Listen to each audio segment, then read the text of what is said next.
7 দিনের মধ্যে আবার অসময়ে বিয়ে হওয়া থেকে রেহাই পেল নাবালিকা। গত শুক্রবার দক্ষিণ 24 পরগনা ক্যানিংয়ে এক নাবালিকার বিয়ে রুখে দিয়েছিল প্রশাসন। মঙ্গলবার ওই জেলারই মথুরাপুরে আর এক নাবালিকার বিয়ে রুখে দিল সহপাঠী ও স্কুলের প্রধান শিক্ষকের সম্মিলিত চেষ্টা। 10ম শ্রেণী ক্লাস 10-এর ছাত্রী।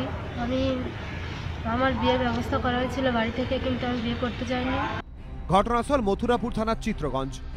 কোনো মতে মেয়ের বিয়ে দিয়ে কন্যা দায় থেকে মুক্ত হওয়ার জন্য উঠে পড়ে লেগেছিলেন দরিদ্র বাবা মা। অন্যদিকে হাজার কষ্ট সহ্য করেও পড়াশোনা করতে চেয়েছিল কৃষ্ণচন্দ্রপুর হাই স্কুলের 10ম শ্রেণীর এই ছাত্রী। বাবা মায়ের ইচ্ছে বিরুদ্ধে লড়াই করে জিততে পারেনি 15 বছরের কিশোরী। ঠিক হয়ে যায় বিয়ে।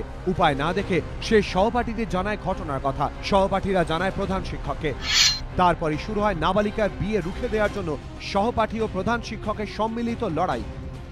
আইনের কথা দিলে, কন্যাশ্রীর কথা দিয়ে মেয়েটিকে ছাত্রী নিবাসে রেখে, ওর একটি বোন আছে তাকেও রেখে এই দরিদ্র পরিবারের পাশে আমরা দাঁড়াচ্ছি।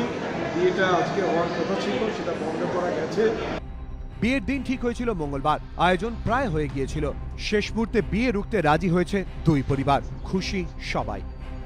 আমার বাবা মা আর্থিক ব্যবস্থার জন্য আমাকে পড়াতে পারবে না, কিন্তু আমাদের স্কুলে হেডমাস্টার মশাই আমাকে পড়াবেন বলেছেন এবং হোস্টেলে থাকার ব্যবস্থা করে দিয়েছেন এবং বিয়েটাকেও আটকেছেন।